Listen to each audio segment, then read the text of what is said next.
Thank you, Administrator Carnahan, for rearranging your schedule to be with us at our second attempt to have this hearing.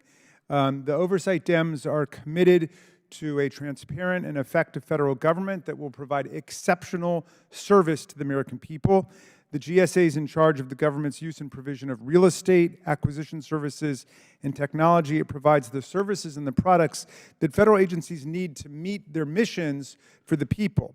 Administrator Carnahan assumed her role during the COVID-19 pandemic, and under her leadership, GSA was instrumental in supporting the government's response to this crisis, from ensuring the safety of federal buildings to procuring essential supplies and services. GSA was crucial to maintaining the continuity of government.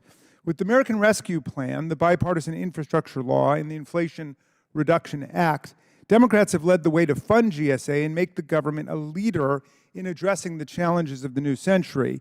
Administrator Carnahan has delivered transformative action on these priorities. GSA has been at the forefront of integrating innovation into government, reducing costs, and building a more resilient workforce.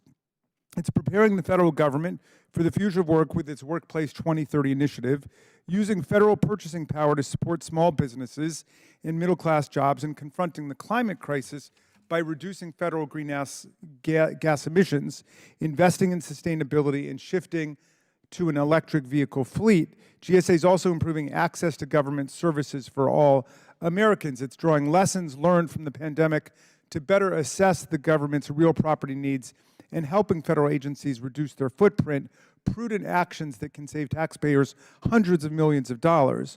While GSA has devoted significant resources to help federal agencies assess their space needs, both in the short and long term, Congress has diverted billions of dollars away from GSA's investments in federal buildings, gravely undermining its ability to reduce the federal real estate footprint. The result has already been an increase in costs as aging and dilapidated buildings grow more and more expensive to repair. I look forward to hearing more from the Administrator today about the true costs of underfunding the GSA and how we can achieve substantial cost savings by taking advantage of reduced real estate prices, high vacancy rates across America, and the advent of telework. While Democrats are working with GSA on improving government services to the people, extreme MAGA Republicans spent weeks embroiled in ridiculous internal partisan combat and Machiavellian games.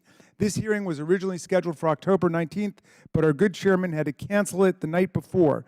He may have been concerned that holding a hearing to criticize the operations of the federal government on day 16 without a Speaker of the House, a vivid demonstration of the GOP's inability to handle even its own internal operations, would not make for a very convincing show. So now we're facing yet another government shutdown in a matter of days.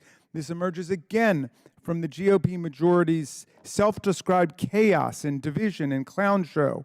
The juvenile antics and ideological extremism of the GOP conference left the House unable to perform its most basic duties, including giving this agency the funding it needs to do its work. If my colleagues are truly concerned about the importance of ensuring effective government for the American people, they must start by getting their own act together in the House of Representatives.